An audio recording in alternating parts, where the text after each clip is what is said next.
Hey everyone, and welcome back to the channel. Today, we're diving into one of America's most ambitious, yet spectacularly failed, economic experiments, Prohibition. For 13 years, from 1920 to 1933, the United States tried to ban alcohol nationwide, believing it would usher in an era of prosperity and moral purity.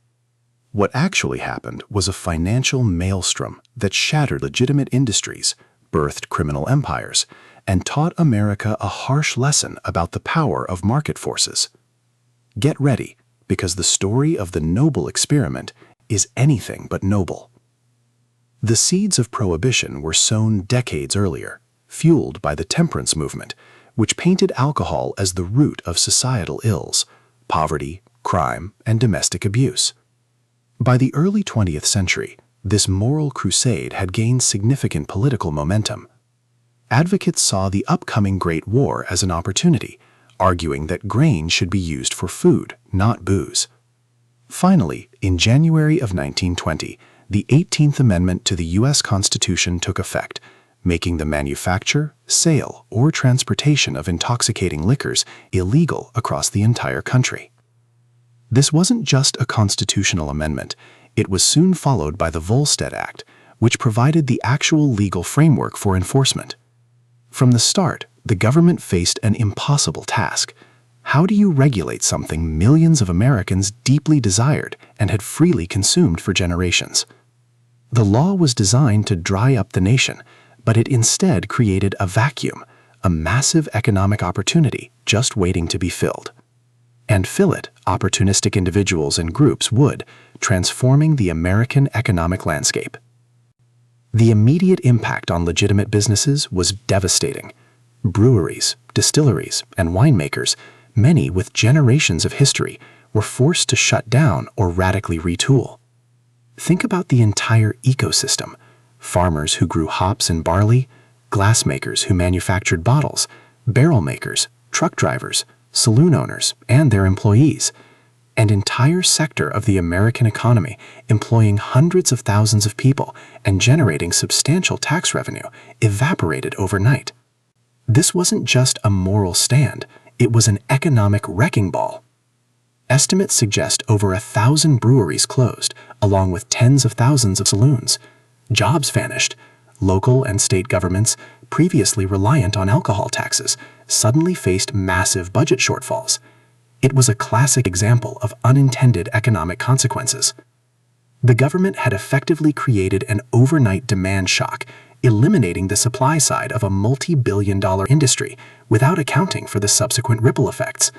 The dream of a sober, prosperous nation was quickly turning into an economic nightmare for many.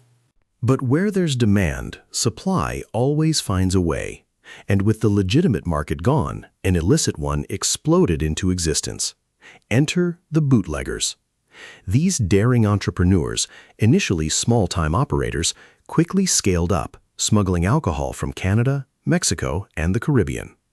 Rum running became a sophisticated logistical operation, with fast boats outmaneuvering Coast Guard vessels in thrilling, high-stakes chases. It was capitalism, pure and unfiltered, just operating outside the law. On land, illicit distilleries, or moonshine stills, popped up in remote rural areas, often operated by those who had practiced the craft for generations. The quality varied wildly, from potent, dangerous bathtub gin to surprisingly well-made spirits. This was an unregulated market, remember, meaning no quality control, no health inspections, and often fatal consequences for unsuspecting consumers.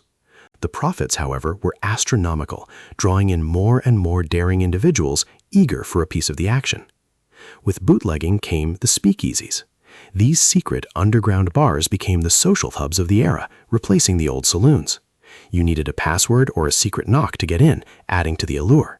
They were often lavishly decorated, offering entertainment, music, and of course, illegal alcohol.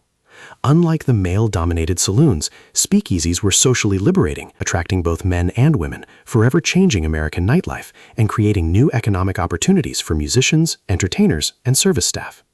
But this burgeoning black market wasn't just a collection of independent operators. The sheer profits quickly attracted a new breed of entrepreneur, organized crime. Gangs, once focused on petty rackets, now saw the opportunity of a lifetime. They began to consolidate power, control territories, and build sophisticated distribution networks that stretched across cities and states. This was vertical integration, gangster style, and it was incredibly efficient and ruthless. The biggest name to emerge from this era, of course, was Al Capone. Capone, operating out of Chicago, perfected the criminal business model.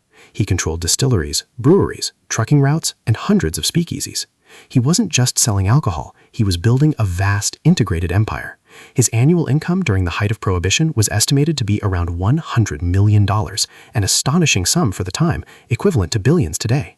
This wasn't petty crime, this was big business, complete with territorial disputes, market dominance, and brutal enforcement. The violence that accompanied this economic expansion was unprecedented.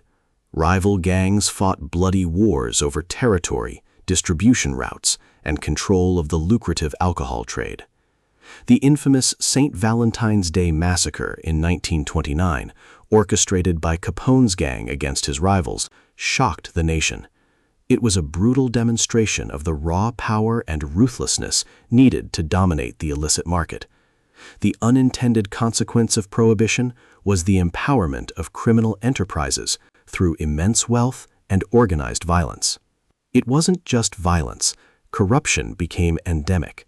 With so much money flowing through illicit channels, law enforcement officials, judges, and politicians were easily bribed. A badge and a meager salary were no match for the millions offered by crime syndicates. Entire police departments and political machines were compromised, allowing bootleggers and speakeasies to operate with virtual immunity. This eroded public trust in institutions and demonstrated the corrosive power of immense illegal wealth on governance. Beyond alcohol, the new financial muscle of organized crime allowed them to diversify into other illicit ventures, gambling, prostitution, and later narcotics. Prohibition had given them the initial capital, the organizational structure, and the experience in large-scale illicit enterprise that would define their operations for decades to come. It was the training ground for modern criminal syndicates, transforming local gangs into national and even international networks. Meanwhile, the federal government faced a crippling blow to its revenue. Before Prohibition, alcohol taxes were a significant source of income, accounting for about 40% of federal revenue. With that stream dried up, the government had to find new ways to fund itself, often through other taxes or increased borrowing. This fiscal challenge became even more acute with the onset of the Great Depression, when every dollar counted and job creation was paramount. The cost of enforcement was also substantial, adding to the financial drain. The economic ripple effects reached unexpected places. Grape growers in California, for instance, initially suffered immensely as wine production ceased. But then they found a loophole, selling grape bricks or concentrates with stern warnings not to add water and yeast, wink wink, to avoid turning it into wine. This demonstrates the ingenuity of markets and consumers to circumvent regulations, even when the underlying intent is widely known and understood by all parties. For average Americans, the experience of Prohibition varied. For some, it truly reduced alcohol consumption and improved family life. For many others, it turned law-abiding citizens into casual lawbreakers. The novelty and rebellion of visiting a speakeasy, consuming bathtub gin, or buying illicit liquor from a trusted bootlegger became part of the cultural fabric of the Roaring Twenties. It normalized defiance of federal law and challenged the very idea of moral legislation. The economic argument against Prohibition grew stronger with time. During the depths of the Great Depression in the early 1930s, the idea of re-legalizing alcohol suddenly seemed less about morality and more about jobs and tax revenue. Imagine the potential for new employment in breweries, distilleries, bars, and all the associated industries. It presented a clear economic solution to a pressing national crisis, making the moral arguments for Prohibition seem increasingly out of touch. President Franklin D. Roosevelt recognized this economic opportunity. Running on a platform that included the repeal of Prohibition, he tapped into a growing public sentiment that the noble experiment had failed on multiple fronts. The promise of new jobs and a boost to federal coffers was a powerful incentive at a time when the nation desperately needed both. It became a pragmatic solution to a deeply ideological problem.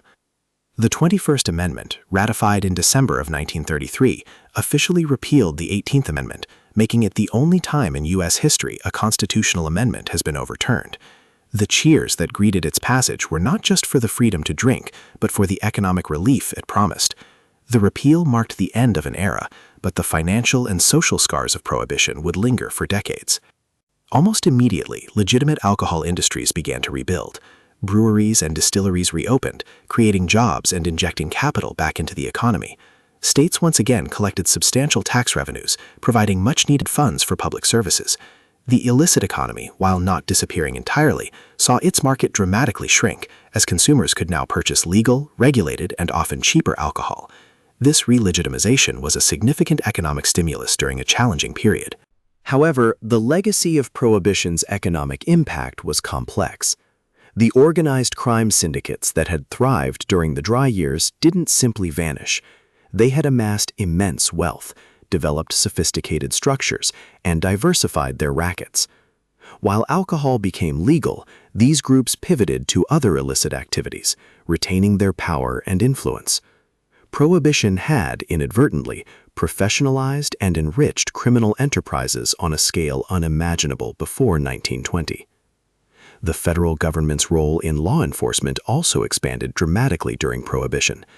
Agencies like the Treasury Department's Prohibition Unit, precursor to the FBI, grew in size and power, establishing precedents for federal intervention in local law enforcement matters.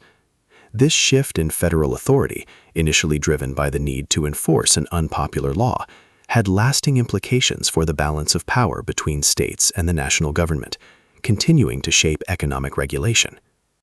The noble experiment stands as a cautionary tale in economic history. It illustrates the profound difficulty, and often futility, of attempting to legislate deeply ingrained market demand. When a popular product is banned, a black market inevitably arises, often leading to unintended and far-reaching economic, social, and political consequences. The profits generated fuel crime, corruption, and a cycle of violence that can be incredibly difficult to break. From the devastation of legitimate industries to the rise of criminal billionaires, Prohibition dramatically reshaped America's financial landscape. It showed us that while intentions may be noble, economic realities often dictate a very different outcome. The thirst for profit, combined with consumer demand, proved to be a force far stronger than any law. It forged a new underworld and left an indelible mark on how America understood its economy and its government's role within it. And that, my friends, is the story of how a moral crusade against alcohol inadvertently built some of the most powerful criminal empires in American history. A truly fascinating and financially impactful chapter in our nation's past. If you found this dive into Prohibition's economics compelling, don't forget to hit that like button and subscribe for more deep dives into the stories that shaped our financial world. Thanks for watching, and I'll see you in the next video.